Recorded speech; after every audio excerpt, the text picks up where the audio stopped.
SEC championship game Friday, man. S It is E cold. C Yeah.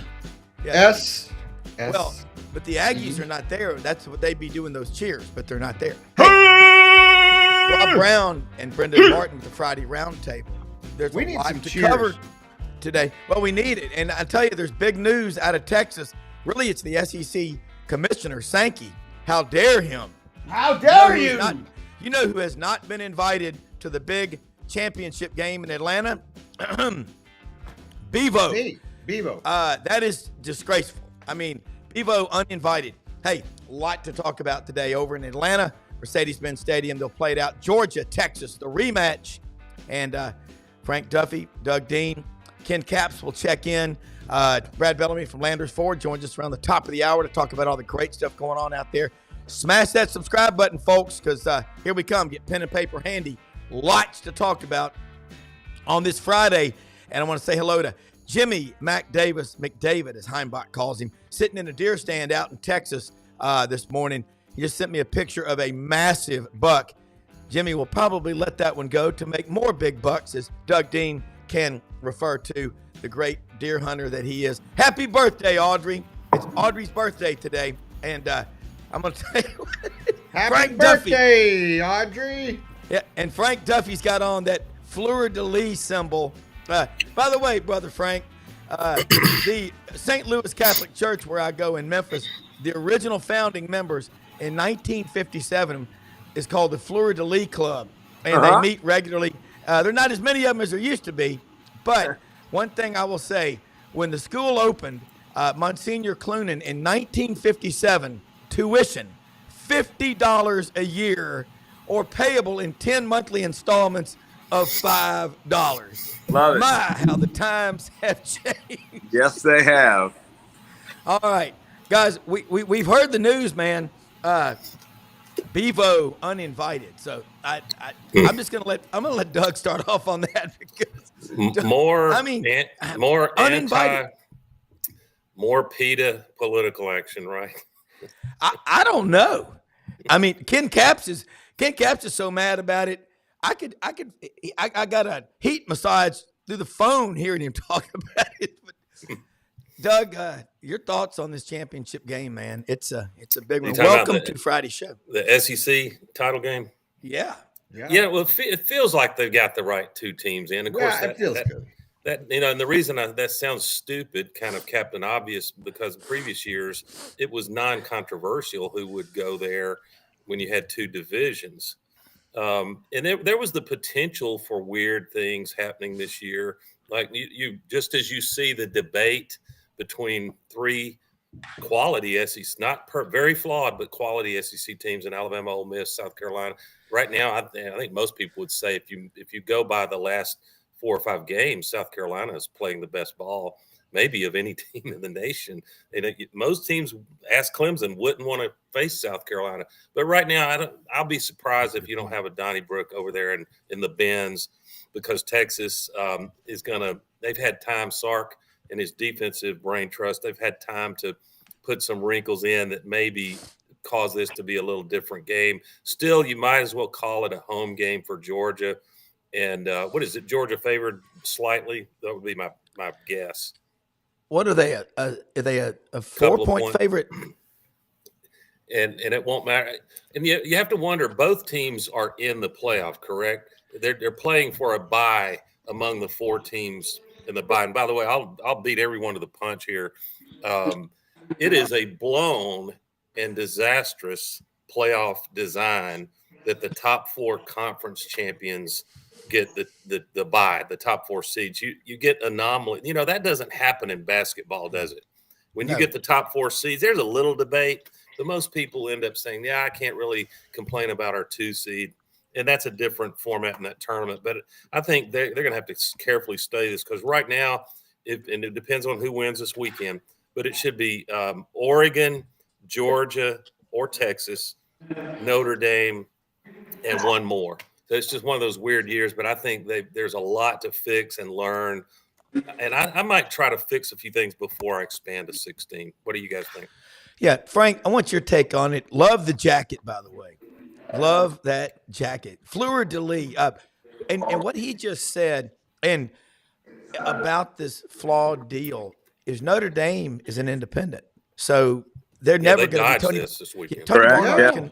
Every Yeah. year they dodge it. It pisses me off because they contract with NBC. It's been this way. And I had a debate with somebody the other day about it. I said, look, you as Notre Dame keep messing it up.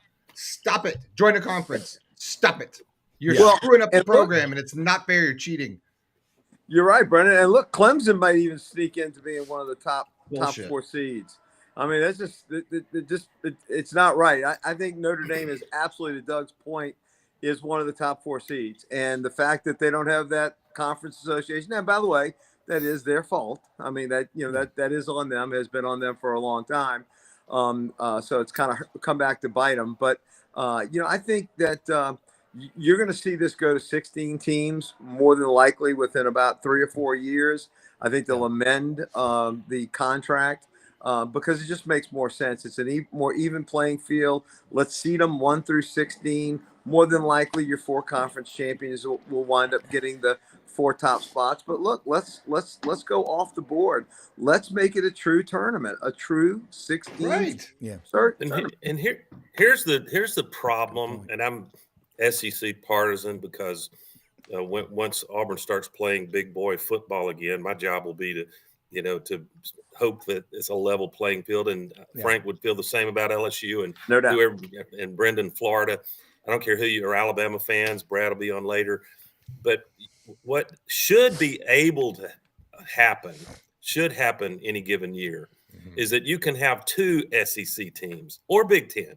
You can have 2 SEC teams that get that first round bye. And it's not set up that way. And I have that's a fundamental flaw. Yes. I think they put that in there to help sell to all these conferences in the Power 5 that your interest will be protected in this format. If you just win your conference, you're in with a bye. Correct. Doug, let me throw something in for you. On Wednesday, Thursday, and today is the 3rd day of National Signing Day. 10 of the top 16 recruiting classes in the country are in the SEC. So along the line of what you just said, the SEC is still going to be the 800-pound gorilla in the room with a chainsaw for a what. And can they ask for? Sorry, I walked on you, Rob. Can the SEC, can Sankey with leverage? Does he have the leverage to ask for some sort of concessions or guarantees that unless you have 3 or 4 losses and some bad losses, and 3 of our guys do, and they're arguing or splitting atoms, trying to come up with ridiculous rubrics and rules why Alabama should be in. And I was thinking, I love a good conspiracy theory, don't you, Duff? Absolutely. And like I've said many times, my dear old dad, rest his soul, said, Doug, just because you're paranoid, and I am, does not mean they're not out to get you. That's exactly right. What everybody's asking now, I thought this 12 team, I'm going to channel the angry South Carolina and Ole Miss fans out there and a few others. I thought this thing of 12 teams was going to fix this dynamic where the best logo gets selected or they back into rules. These aren't my comments. This is some of the Vox Populi. Rob, that means the voice of the people. And so they are. We thought that this would fix Ole Miss or South Carolina. They would say getting screwed because Alabama has a more powerful TV logo. And I was thinking, the committee, you're going to have to convince me it wasn't on your mind. They wouldn't talk about it, but it was on every one of those cats' mind that, man, wouldn't ESPN really like Bama Notre Dame? Had picked Miami instead of Alabama at 11. I don't think that there's a great argument for that, candidly. Guess what they could have marketed? Catholics versus Convicts, the sequel from 1988. That's exactly right. Well, hey, and let's face it. Alabama's got some ugly losses. I mean, some really ugly losses. And if it wouldn't be so does Ole Miss. So does Ole Miss. Yep. And if they didn't have the name recognition, and I just keep thinking, man, South Carolina had Alabama beat. They got that onside. All they had to do was get about 10 yards for the field goal, and we wouldn't be having this mess. But we do. And look, I knew this was going to happen last year when we went from the 4 to the 12. Look, there's always going to be somebody on that bubble. I don't care. We're arguing over 11. If we had 35, we'd be arguing over 36. Absolutely. And 37. And look, we argue over that come March Madness on the 68th to 69th team. Now, it's less vocal, but it's still an argument. So, we're going to have this from time immemorial when you have a seeding and not done by actual, like the NFL does, which is actually records. It's cut and dry. It's mathematics. But when you got a beauty contest, we're always going to have this. Yeah, and you know what? If I'm a Florida State fan, none of us, anybody that ever gets close to reveling in any player suffering injury, even mild injury, needs to be taken out back. So no one's wishing. We hope all these teams come, especially those advancing. Well, no, all of them, period. But that they come out of it clean, no injuries. But what if I'm a Florida State fan, if you have Carson Beck or Quinn Ewers go down, now, Texas will say, well, we've got Arch Manning. Then I'm going to be asking pertinent, searching questions about, well, by your own process, wouldn't this mean you have to knock that team out since they're missing their starting QB? Well, I'm going to say something. I think the most costly injury to a football player on a particular team in memory was Jordan Travis going down, the quarterback of Florida State, against North Alabama last year, because that precipitated a series of events, just terrible timing, because when 31 players on Florida State's football team quit on their brothers and did not play in that bowl game, and people tried to justify it, say that's okay, I'm going to tell you something. You're going to remember the rest of your life, if you've ever played sports in your life, who was with you and who was against you, and you're never gonna forget it. People always remember who's there at their bedside when they pass away. You never forget that.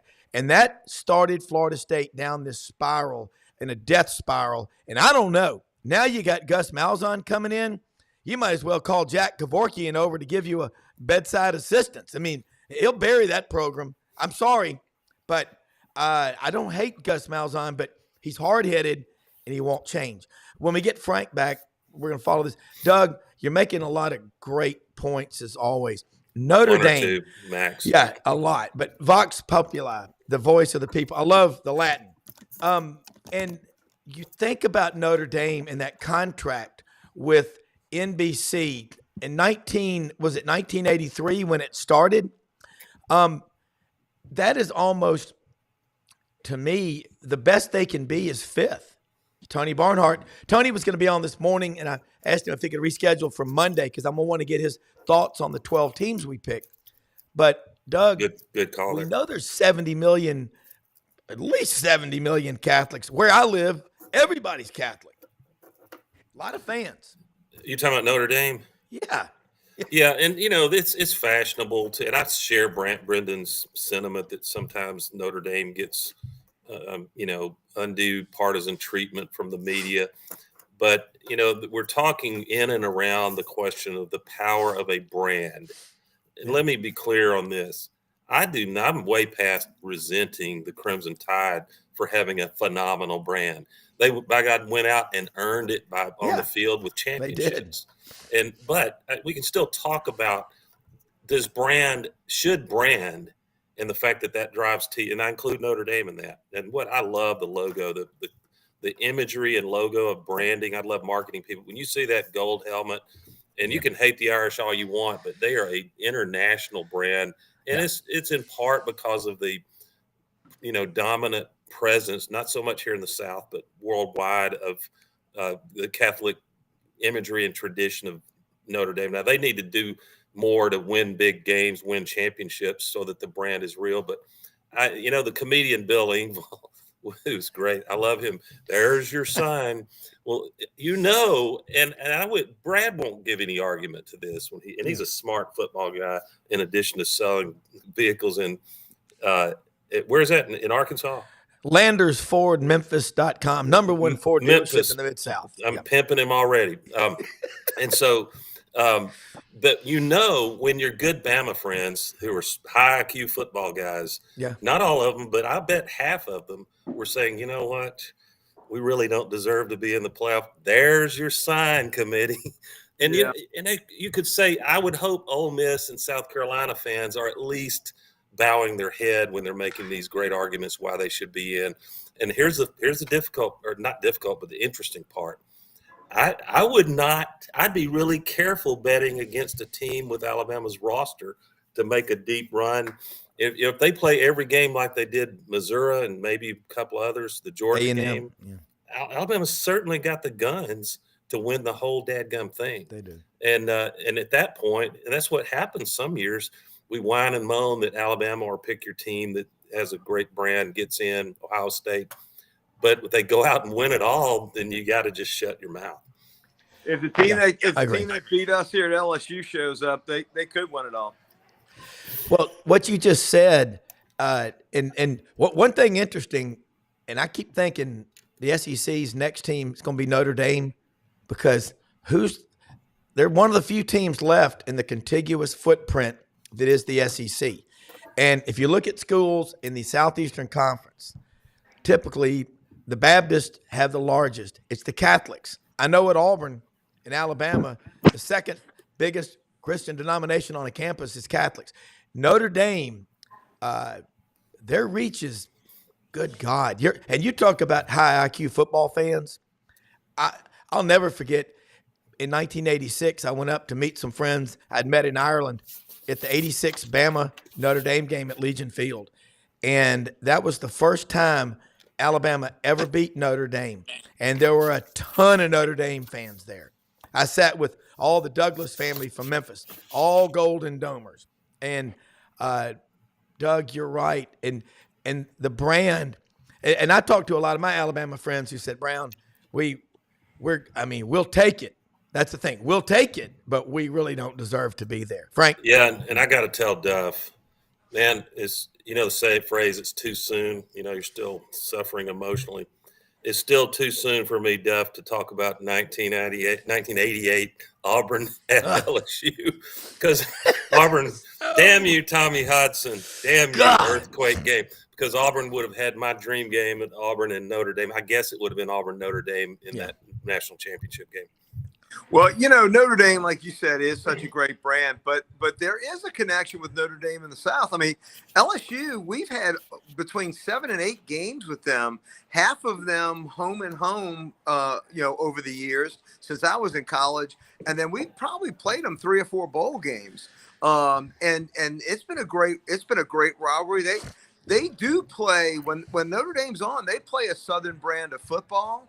So to Rob's point, the contiguous connection of the SEC, you jump that Kentucky-Indiana border. I've done it many times on our Kentucky Derby weekends, going right over from Louisville into New Albany, Indiana. Oh, and by the way, rule of thumb, don't forget to put your car lights on before you go over the bridge, because that's really a bad thing when you see the blue lights in the back because you didn't put your car lights on. I can attest with one of my buddies having gotten pulled over. But no, I think it would be a great pull. In fact, we were even talking about this, Doug and Rob, if you remember when Jimmy was on the show 2-3 years ago, we assumed Notre Dame is going to be one that's going to be added into the SEC. In fact, we even said it after Texas and Oklahoma were announced. So, yeah, it wouldn't surprise me. And I still think Clemson's in play before this thing is over with. In fact, I think Clemson's more in play now with the way that Florida State's shaking out than Florida State. So, I could see 2 things: us going up to 20 teams in the SEC, and I can see the national championship playoffs going to 16 teams. Everybody has to play the same amount of games. I think you will still see, though, the home games in the first, but they might actually even go into the second round and then have the semis and the finals be at the location. So, look, it's just when you add in NIL and you add in the transfer portal and you add in the wacky world of recruiting, which we haven't even touched on yet, which happened this week, which was like the Oklahoma land grab. You haven't seen this much action since 1865 on many people on the trading block. It's a crazy time in college football, but the interest has never been better. But I tell you, there's an interesting thing going on. I don't know if y'all noticed, but when the week started out, the tickets for the SEC championship game were a lot higher, and they've started to come down a lot. I think that is the fact that with Texas, and by the way, I personally think Texas is going to motorboat Georgia before it's all over. That's my call. So too. I think they're going to beat them by a couple touchdowns, my opinion. But Wow. you're going to get both Georgia and Texas in. So in essence, somebody made the point. I read an article that there's so little luster for this game because both teams are going to be playing for the national championship, and in this all or nothing sort of society that we're now in, there is like almost very little interest in this game.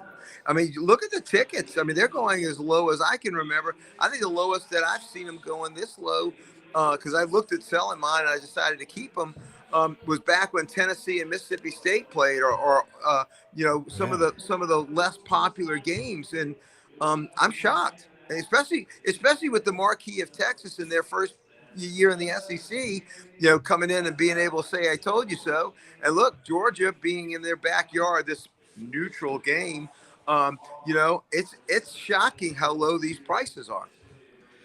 I'm not surprised. I mean, but what I'm thinking, you're talking about the 1998 Mississippi State Tennessee game, and of course Tennessee went on to win the national championship. Yep. Then they did it again, 97 and 98. Doug, we talk about Notre Dame. I just think the SEC, if you look at the way this conference works, they delivered a knockout punch 1-2 with Texas and OU, and you go on the northern, and the branding will be from Lake Michigan to Key West and everywhere in between. This is the Southeastern Conference, the conference of national champions. And it's going to be fun to watch the game tomorrow in Atlanta, because here's what I'm concerned about. When you're betting on games, which we like to wager Crystal Burgers and a box of sponges or whatever, but when a team knows, let's be honest, Doug, Georgia, Alabama, they know Texas, they can lose a couple of games. They got a couple of mulligans. But it's that third one. But now that you're in the championship game, I'm being completely transparent on this one. I wonder how hard either one of these teams is going to, I'm not say try, but they're looking at the national championship. That's what y'all just said. And this is a problem, and it may be the end of conference championship games. Could you imagine a lot of money? Every division in the NFL having to play a divisional championship before they got into the playoffs? But the big thing is the bye. They're playing for the bye. They're paying for the bye. I know, but I'm saying, with along the line with you, look at ticket prices. Follow the tape. Don't get mad at your money. Watch what's happening. Yeah, y'all are both right. They're playing for the bye, and I think the question, which is a fascinating one for these coaches, and you're never going to hear them. Only Lane Kiffin would probably be, really honest and blunt about how he views the game. But you can interpolate. There's a good word. You can interpolate from coaching moves they make. For example, let's say Texas, in your example, Rob or Duff, gets a lead late. They figured out how to move the ball on Georgia. That won't be easy. But Greg McElroy pointed out the last 5 games, Georgia has really been giving up some rushing yards. So there's I'm sure Sark is looking at that.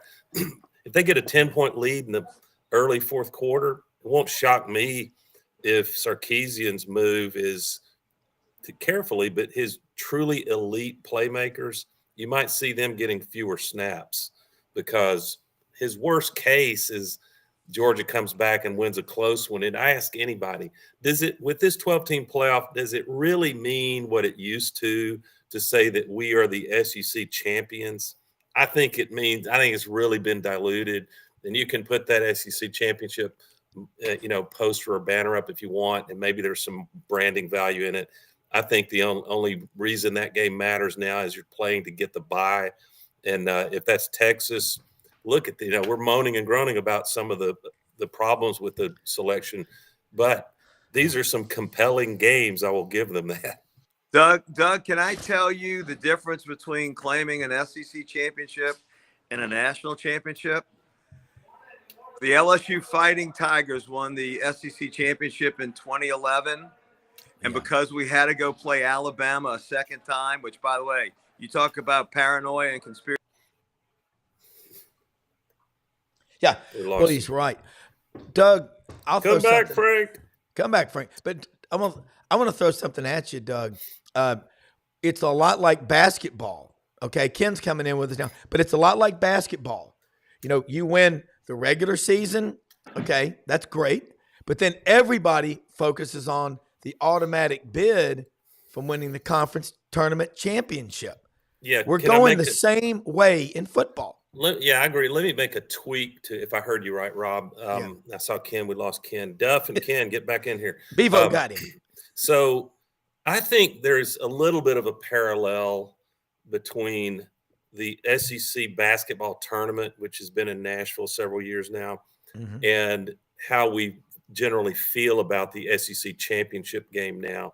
They'd have to convince me that the runner-up, if the game really matters, the runner-up in all of these conference games, the committee's own words, should not get unduly penalized.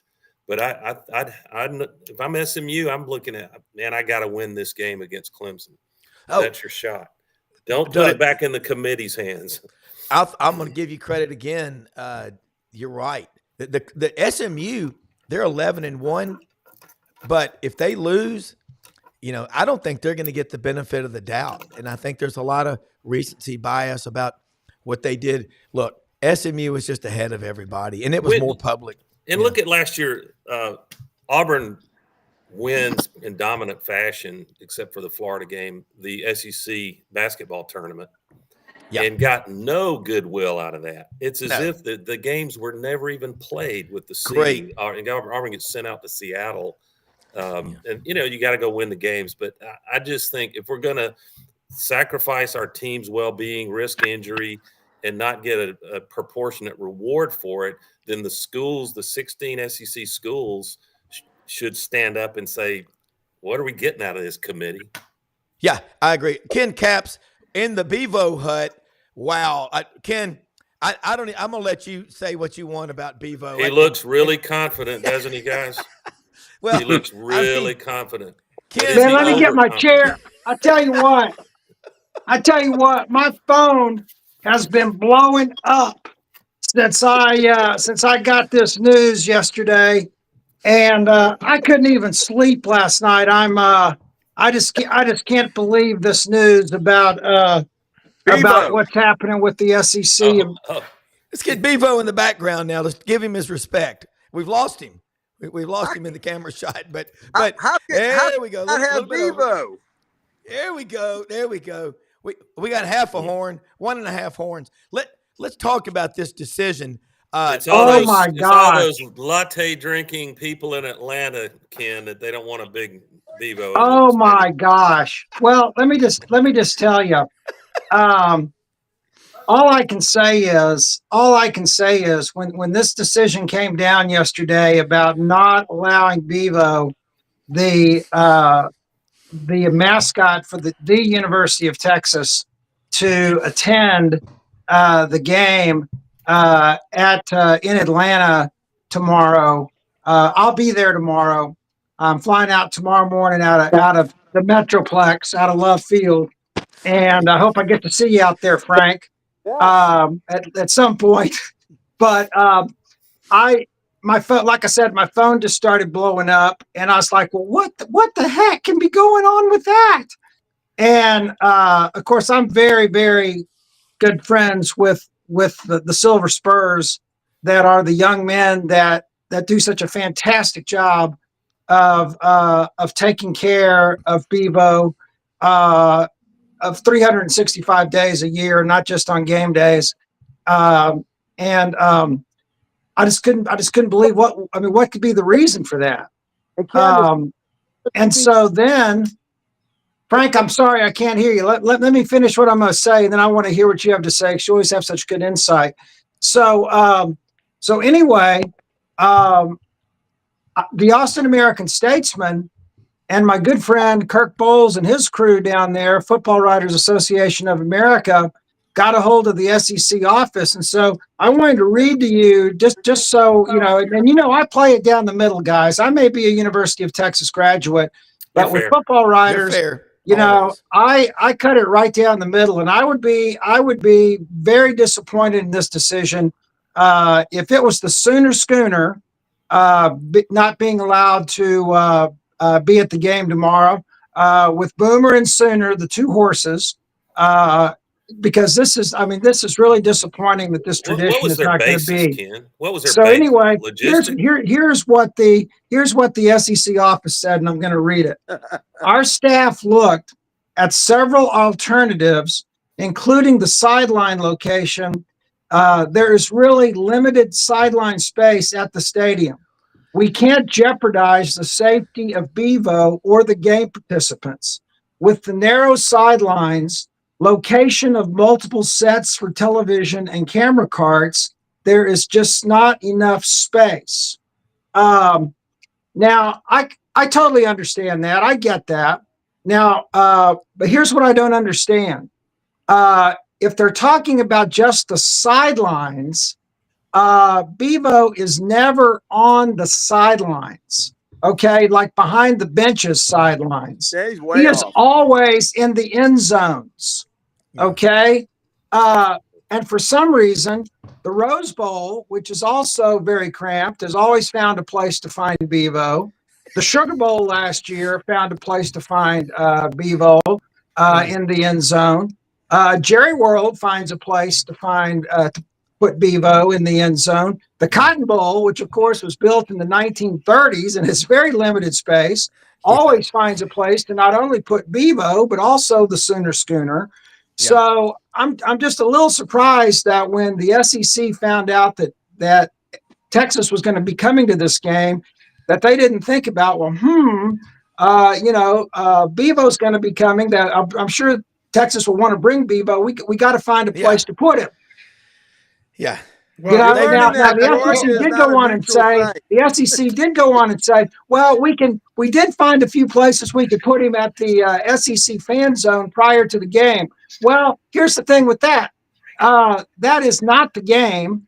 That is not on national TV. Not to mention the fact I see the weather in Atlanta, and I see Frank over there all bundled up. It's going to be in the 30s tomorrow. Yep. You know, they're not going to let Bevo stand out there in 30-degree weather. At best, he would be in his trailer. Nobody would see him. Correct. And the fact that Uga is going to be able to come to the game and not Bevo, I don't think it's really fair. And again, I'm just cutting it straight down the middle. I know Texas fans are extremely outraged about this. I have a lot of respect for the SEC and the SEC office, but I don't think they're being real fair about this. But again, I'm very disappointed.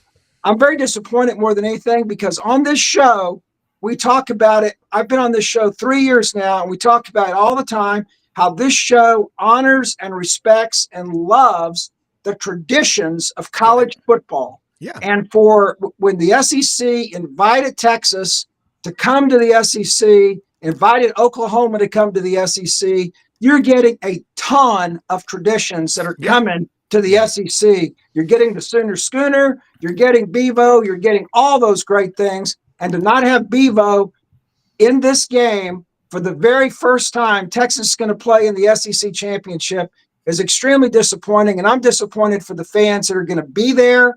They're not going to be able to see the mascot, as well as the millions that are going to be watching on national TV. So that's my story, and I'm sticking to it. It feels to me like I don't want to be unfair to the decision makers. Yeah, I do want to be unfair to the decision makers.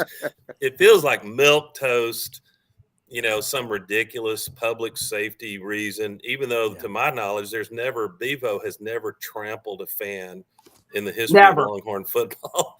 And if he had to trample a fan, could that individual be wearing a black and white striped shirt? Is that wrong? Bevo. Well, after Doug, a targeting call. Yeah, well, Doug, Bevo has his own steel, and I sent Brendan and Rob a few photos of Bevo this morning on the sidelines in the end zones.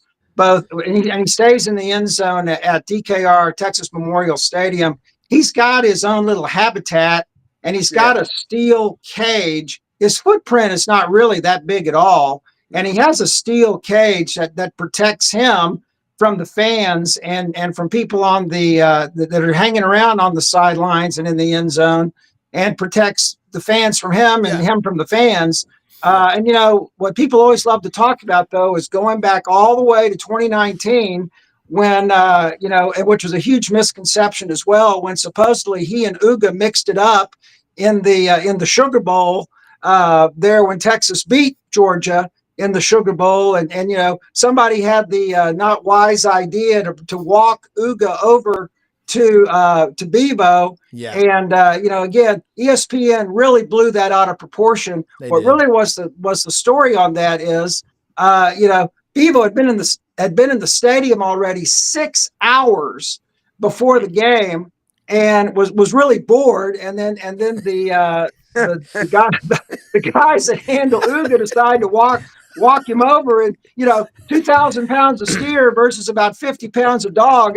You know how that's going to work out. Yeah.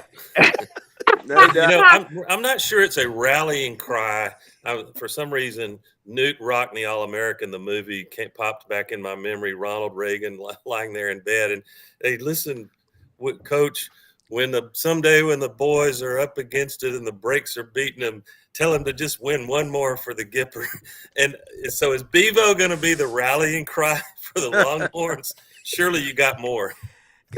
Oh yeah, well, you know, that's the thing. I mean, it's like I say, it's more disappointing to me. I know a lot of Texas fans are really upset about it, but you know, when you get back to talking about the game, I think this is going to be a really, really different Texas team that played Georgia at DKR back in October. I think this team is a lot more polished. I tell you what, I don't buy. They have a two-headed monster at QB too. Oh yeah. I think that Sark has got a whole different offensive philosophy. I think that was a brilliant move last week, putting Arch in the game. I think he's going to have a lot different packages for Arch in this game as well. You know, it's still going to be up to the Texas offensive line to keep Ewers upright, and I think that they're going to do a much better job at that. You know, I did see that Travis Etienne is going to be possibly back, but I know that the Georgia running game has not been what it was in the last 3 games, and I think Texas has a very good chance of winning this game. You know, I just think it's hard to beat an opponent twice in the same year. Bet on the team. It's hard to win a rematch usually. Yep. Right. I will bet you it's 75% for the second team to come back and beat the team that they lost to first, to beat them again. I know that obviously that was with us in Alabama in 2011. I think that's going to be the hardest thing is to beat them twice. I think Texas rolls. I mean, every time that I've said that, Ken, this year, Texas has gone on to beat a snot bubble out of who they're playing. By the way, Ken, that's just your first indoctrination about how Atlanta is supposedly a neutral site when Georgia comes in and plays. Yeah. So that's your first indication. Your second indication, if anybody tells you that Birmingham is a neutral location where the replays come from, that ain't it either. That's Alabama territory. And by the way, Ken, what I was going to tell you when you first started talking, you were talking about the Silver Spurs. I'd give $100 to watch a Silver Spur beat the living shit out of a Texas Aggie orderly any day of the week. I think that would be the most fun. You think bringing Mike Tyson back to have a celebrity fight would be great? I would love to see one of them steer, those roustabouts that handle that big old Bevo. They'd knock one of those orderlies in the next week. Yeah, hey man, I tell you what, our Silver Spurs, and I will say because I'm actually an honorary Silver Spur. I'm very proud to say that. I've got my Spurs on the wall out in the Hook'em Hut, and I will be partisan on that one. Those young men are stand-up guys. They wouldn't even they have more class than to touch anybody from Texas A&M. But yeah, but you know, back to what you're saying, you know, about beating a team twice. You know, this happened.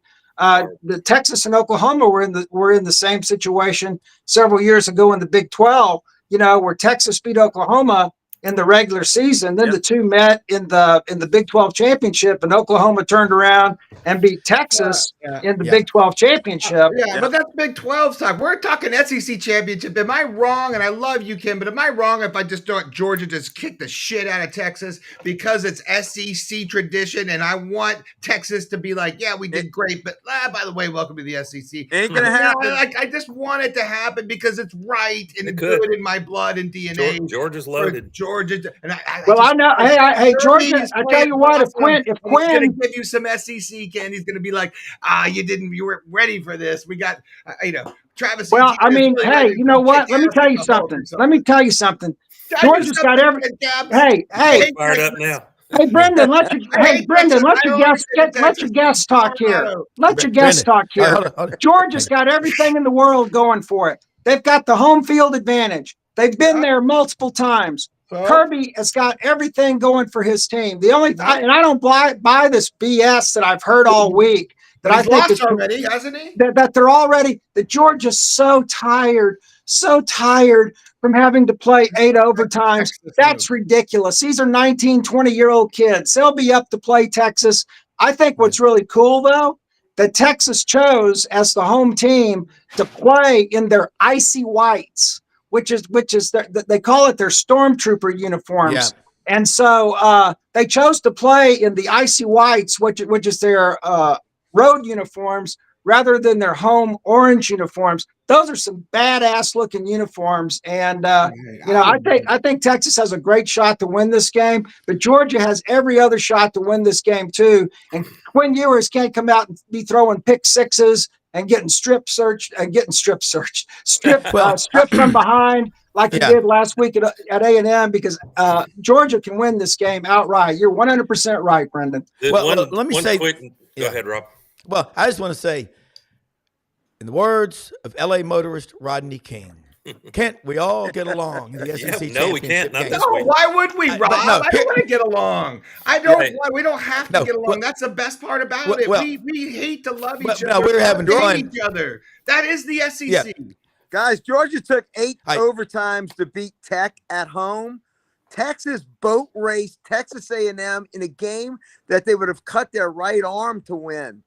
I'm telling you, Texas is going to win this thing by 2 touchdowns, boys. I don't know. I think it's going to be a 4-quarter war. I like Texas because I'm duty bound. I said I'm picking Texas to win the whole thing this year, their first year in the SEC. So no point in bailing on that. Now, Duff, you have been called out from the chat room, Duff.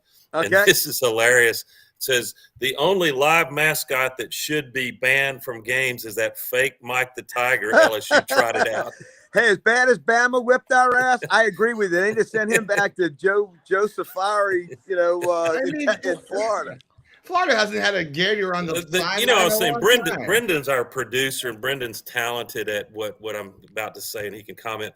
To me, the real losers in this are the TV producers, because the visual imagery of Bevo in that stadium and man, that'd be great. Let me school you guys what's going to happen on this TV truck, because I've been down this road many a time. First of all, I know what this is all about. 15 years in TV trucks, NFL, NBA, all this. I've done plenty of conference championships games, and I'm telling you, this sideline has been shrinking for a minute.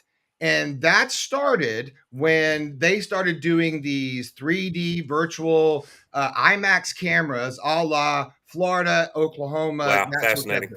And so we're seeing technology take over. And there is no room. And Atlanta is not that great of a place to have a production. It's a very awkward stadium.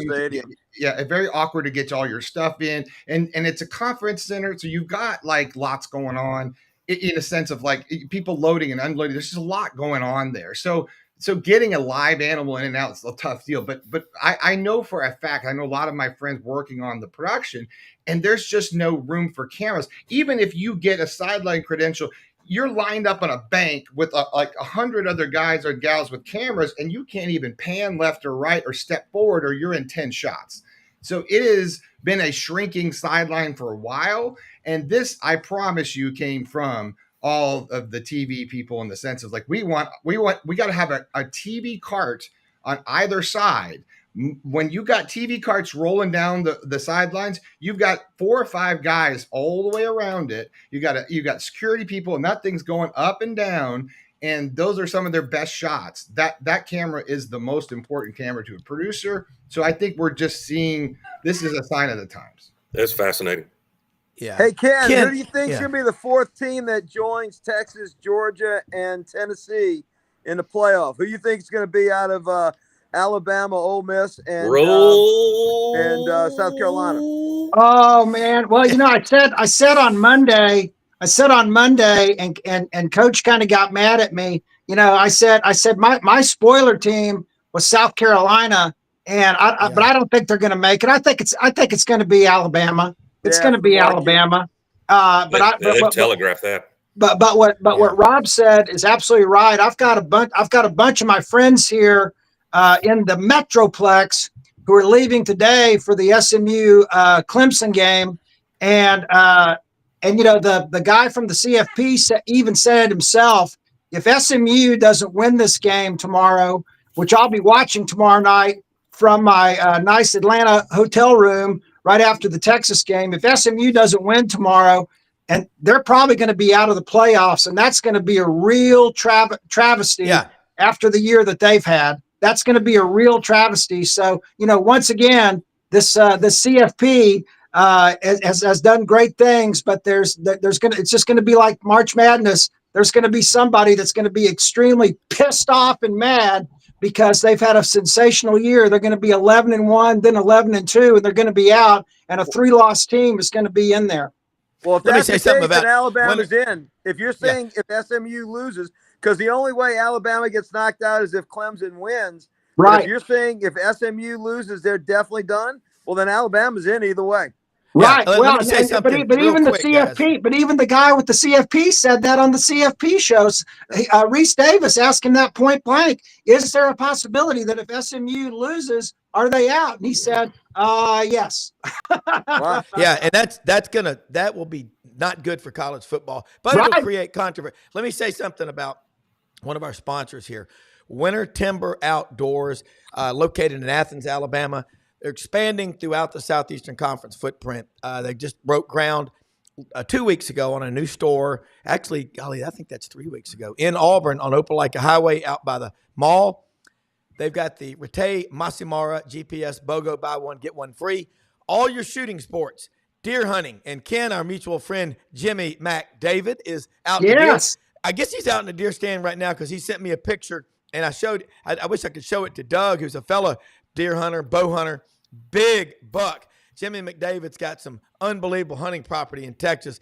Graduate of Christian Brothers High School with me. Winter Timber Outdoors open every day of the week, okay? In Athens, Alabama, check it out, the website. Take a picture of that QR code. Fully trained staff, Kenny Winter and Dylan Monroe. The team there is trained. You walk in there, they know what to get you. Tell them you're a duck hunter. Tell them you're a deer hunter, goose hunter, grouse hunter, quail hunter. You want to go after big game. You want to go out and get you a Dall sheep or go elk hunting out in New Mexico. Man, they've got everything you need. Great gear. Big Sitka dealer, okay? Dixie Decoy. Over 2,000 shotguns, rifles, and handguns in the store, in stock. They will get you what you need. Winter Timber Outdoors, open every day of the week. Let them know you heard about it on Sidelines. Ray Mooring, one of our viewers down in Huntsville, went by there, I think yesterday or the day before. He said, Brown, that store is amazing. It is. And Ken, look, what I love about this show is we can agree to disagree or whatever like that. Nobody ever gets mad at me. But, I will say this from my perspective. Not having Bevo on the sidelines, it's not the same. Because the Sooner Schooner, all these history, traditions, and heroes, that's what the theme, and that came from John Hearn and Robert Durham and Maury Gaston. You've got to have all of that to make college football work, okay? Can you imagine in today's world when Paul W. Bryant from Morrow Bottoms in Fordyce, Arkansas, before a game would lean up against that goalpost or he might even light up a Chesterfield, and he'd pull on that thing from his big toe all the way out through his mouth and his nostrils. If they said, no smoking, he'd have looked No at him smoking, and said, sir. he'd have said, I don't know what he would have said, but we remember when that reporterette asked him during the halftime of the Iron Bowl in 1982, what are you doing out there with the quarterback? He goes, I'm trying to win the football game. He just walked off. But guys, I remember that. Frank may have frostbite right now. I'm over here right now in Memphis. It's 21 degrees, and it's cold. How cold is it, Rob? Well digger's ass in Siberia? Yeah, yes. I feel like I'm in Siberia in a gulag. But Brad Bellamy from Landers Ford checks in with us right now, talking football with us. And we got to get Duffy back on here because we're gonna pick maybe 3 games. But tell them what's going on at Landers here quickly, and then we'll do some football. But love what you're doing. And Landers Ford is the #1 Ford dealership in the Mid-South. You are the man. Hey, good morning, everybody. Good to be back with you guys this wonderful Friday morning. Hey, Brad. It is cold in Memphis. You're not kidding.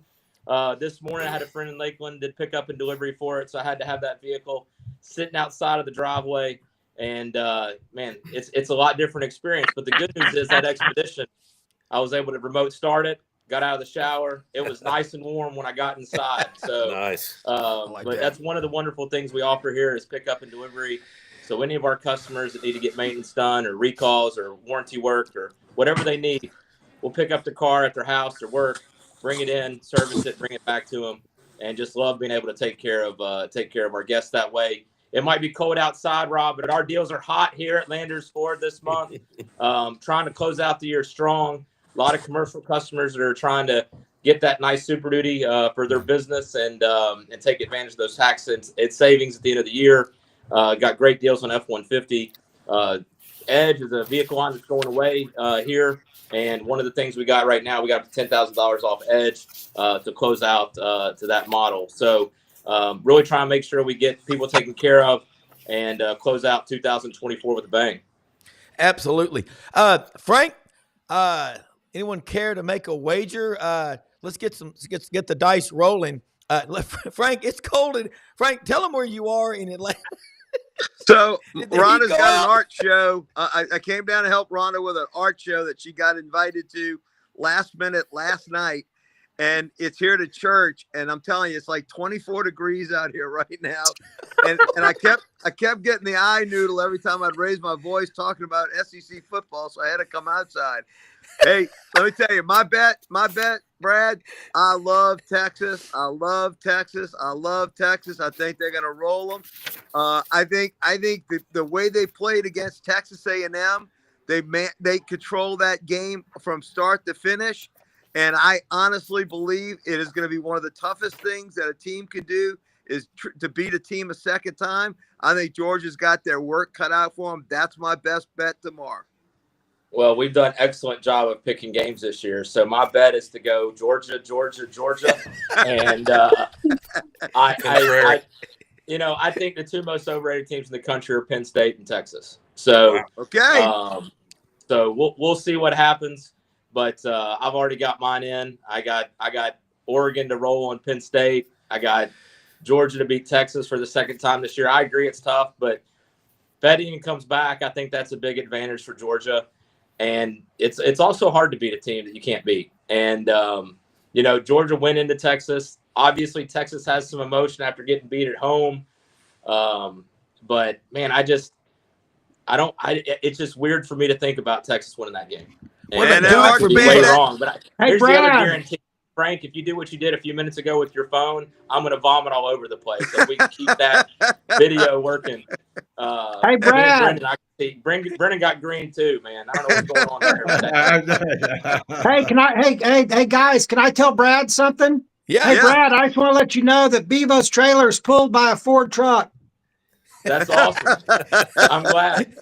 That won't help them against that Georgia defensive front. No. I thought Brad would want to know that. We need to get a burnt orange Bronco from you to escort Bevo around. And you get an endorsement from Arch Manning because he's going to have 2 touchdowns again tomorrow. That reminds me of you're familiar. I don't know if any of you guys are lawyers. I don't think so, but No.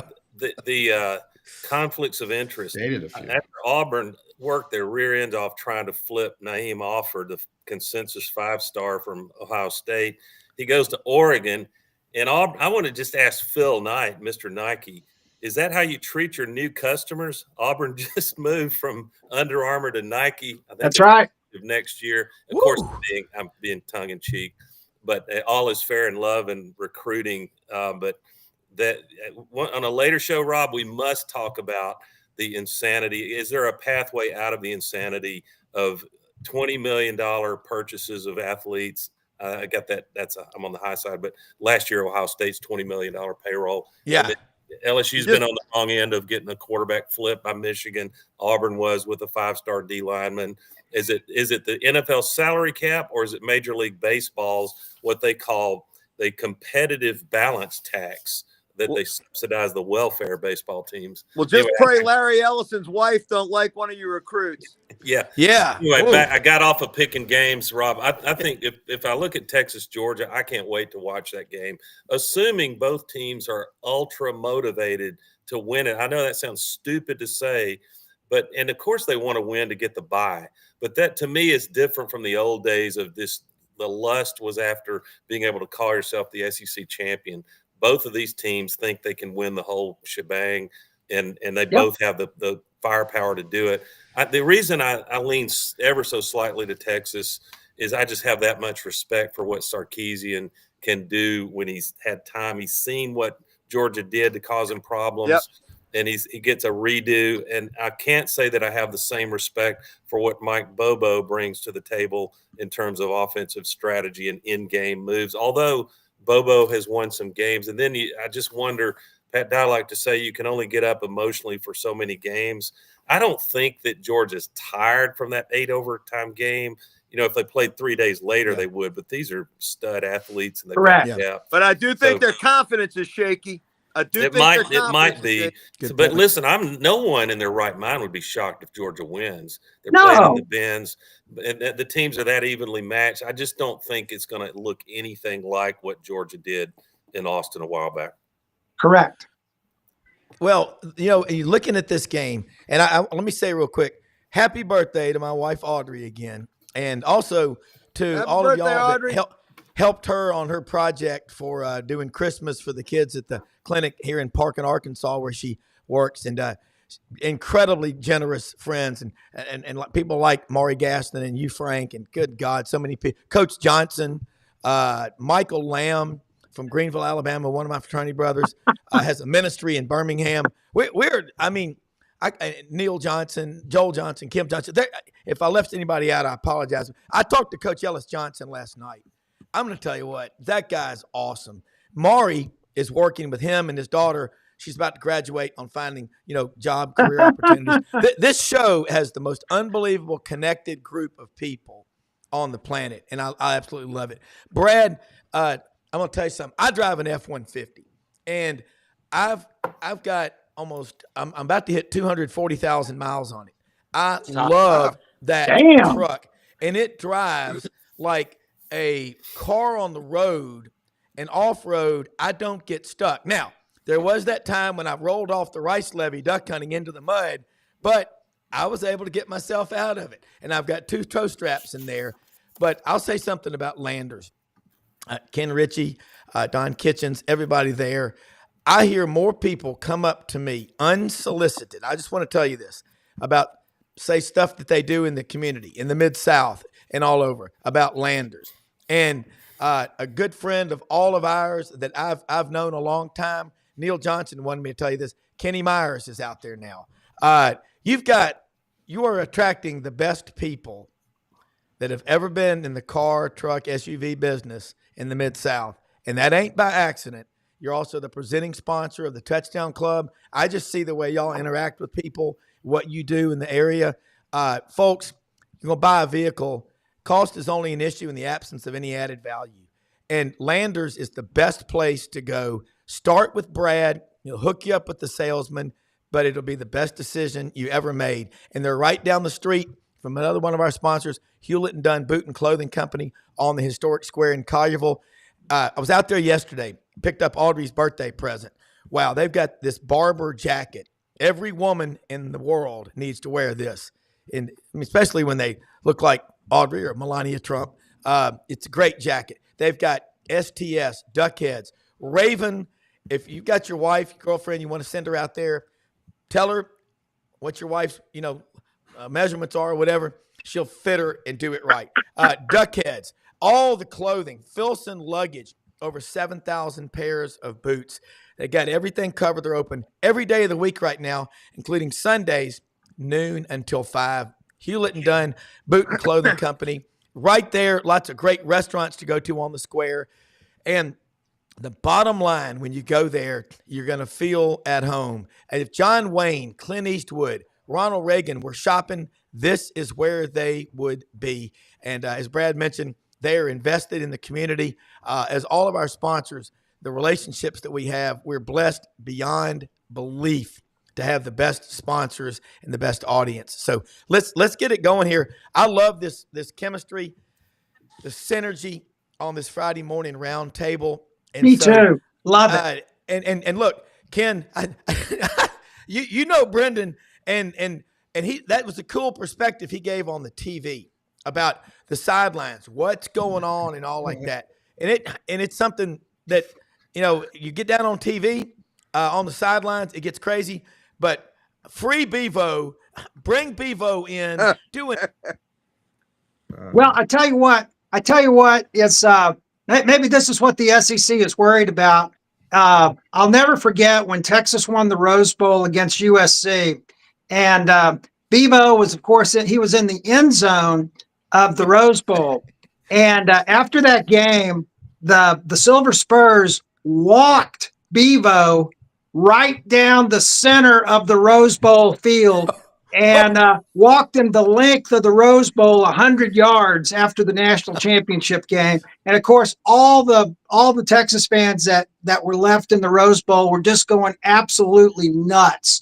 And so, of course, in this day and age, Sark probably wouldn't allow that, especially after last week's flag planting and all that stuff, and everybody going to fisticuffs and pepper spray and everything else. But I tell you, that was such a celebration after Vince Young scoring the winning touchdown and 2-point conversion and everything. And nobody will ever forget Bevo walking down that field. So maybe that's what they're worried about. I don't know. And I totally listen. I understand the space limitations as well, but they still need to think about that. I think, because that's a tradition of college football. And again, we're not talking about the sidelines. We're talking about the end zones. So maybe if it comes around again, because I'm sure Texas will make the SEC championship again, maybe they can make a consideration for that. Yeah. But I'm sure Texas will be just fine without Bevo tomorrow. They'll play just fine. All right, Doug, I want to throw this one at you. I had Georgia to beat Texas the first time they played. In previous matchups, rematches, in the SEC championship game, there have been 7 of them where they played in the regular season. They played again in the championship. The previous winner is 5-2. So wow. Georgia, what is it about Georgia right now? And I'm going to start with, with Doug, that makes you concerned that they're even better, or have they lost a step since that game?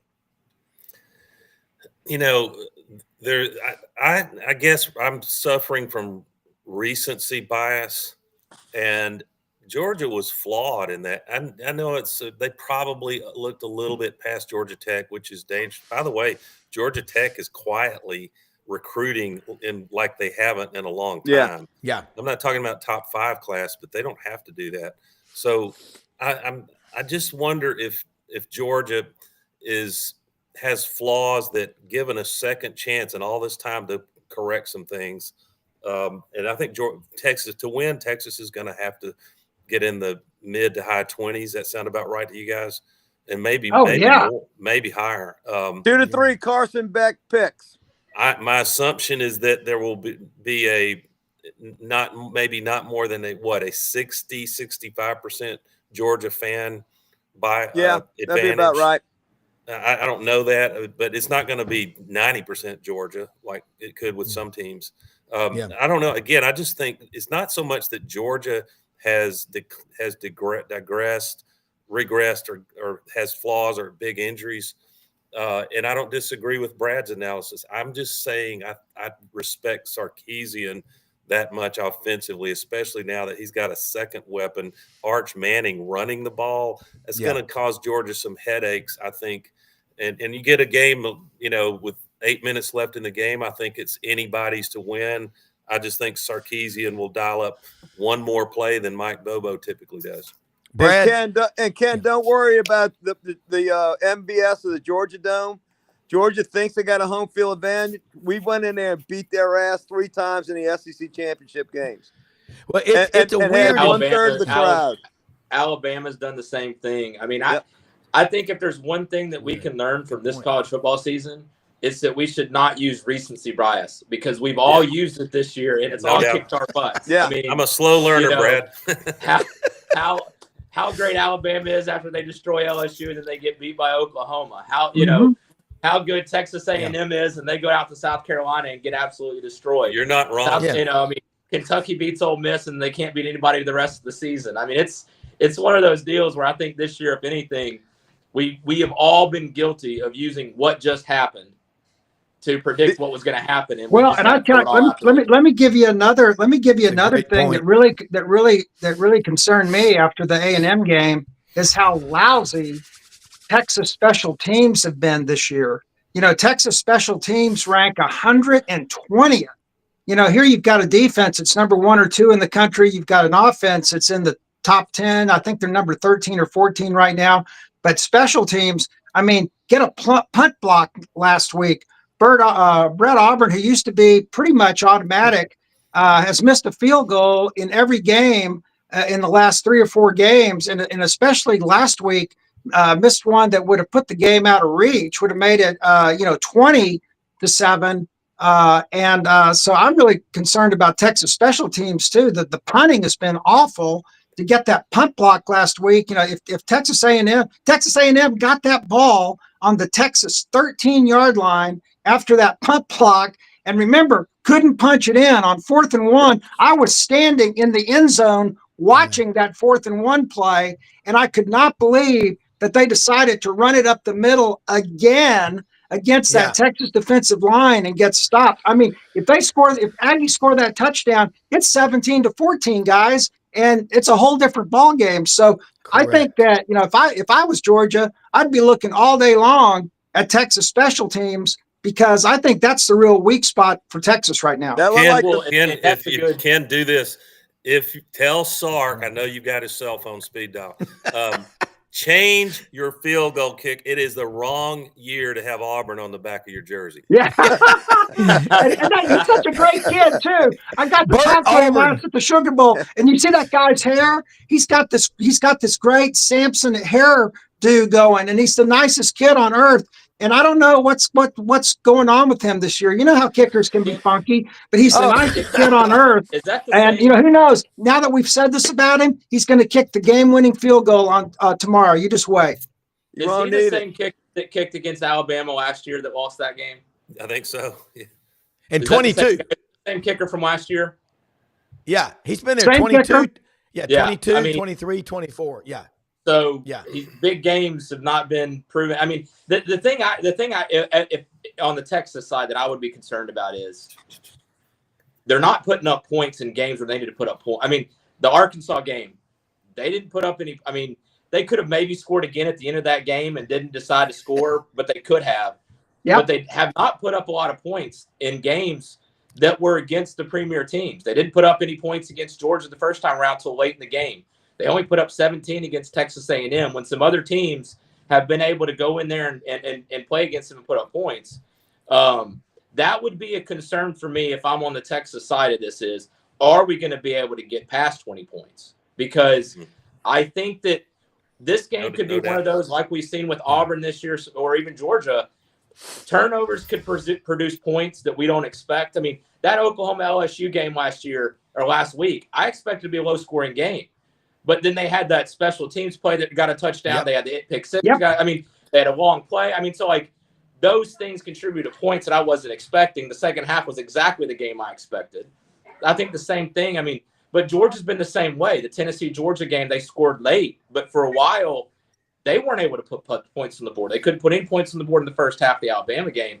I think this is going to be a 2017 game unless we see those plays that are the 60-yard bomb or the special teams play that results in a touchdown.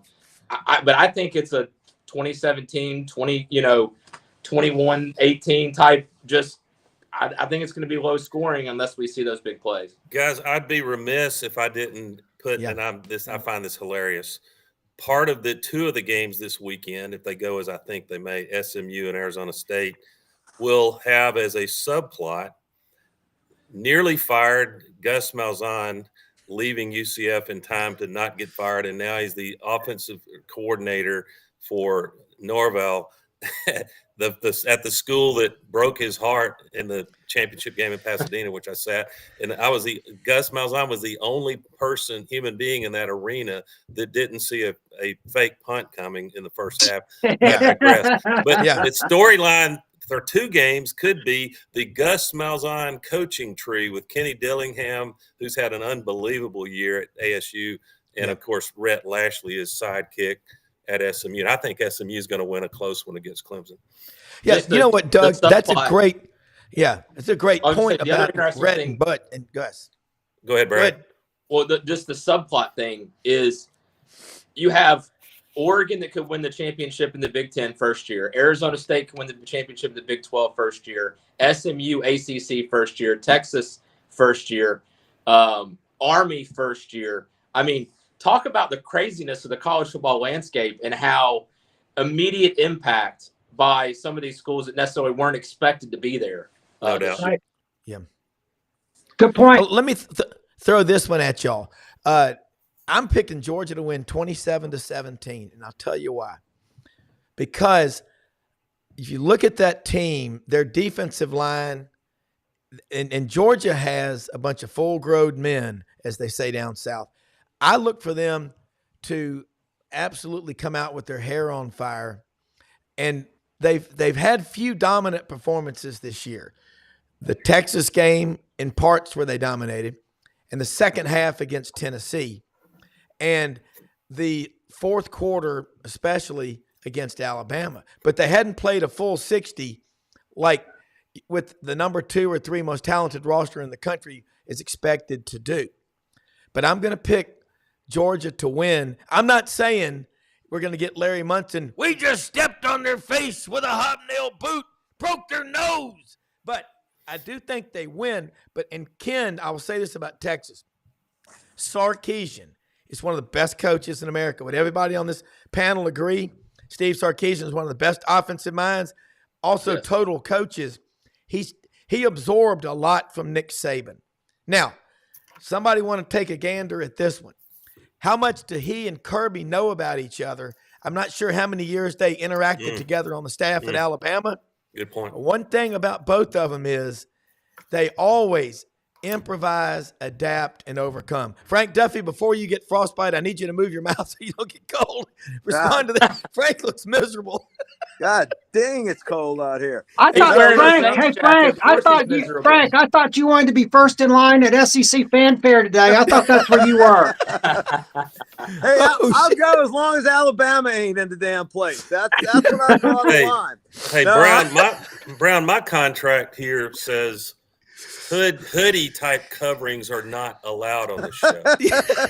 Hey, listen, it looks like even though Doug and I are on Texas to win the Natty, it looks like it's only me and you, Ken, saddling up. So when you're ready for the posse, I'm ready to ride in there, brother. I'm eyes of Texas upon you all day tomorrow. Yeah, we're gonna wrap up here. Producer is telling us. I'm gonna tell you, I'm actually over at the farm today, and at the house, the heat went out on the north side of the house. Lord, it is so cold in here. The thing doesn't go that low, and I can't feel my toes. The guy put the strips on, but I will tell you good news. Tuesday morning, right after the show, I ordered Starlink over here, and they said delivery between December 19th and 23rd, and I'm going, ah! Brendan's going, ah!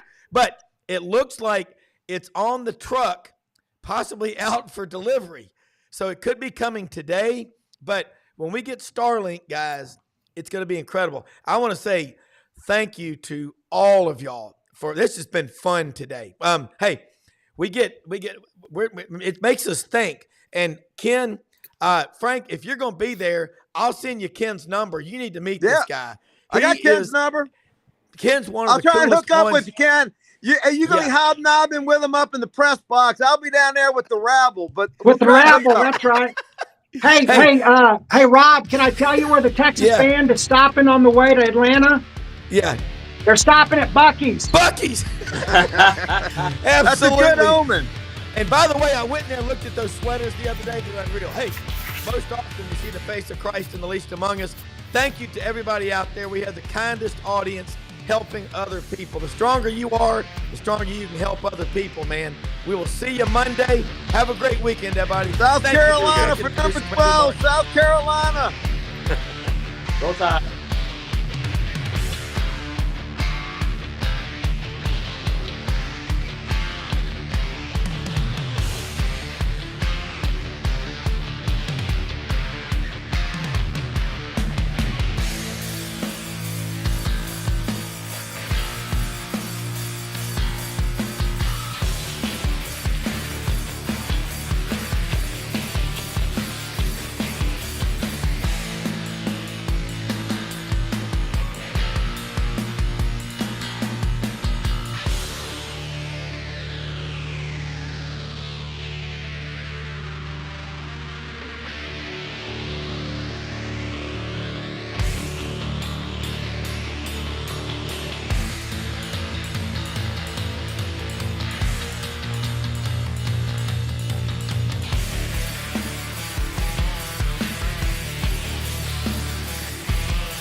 In a perfect world, you'd set a health goal and results would happen overnight.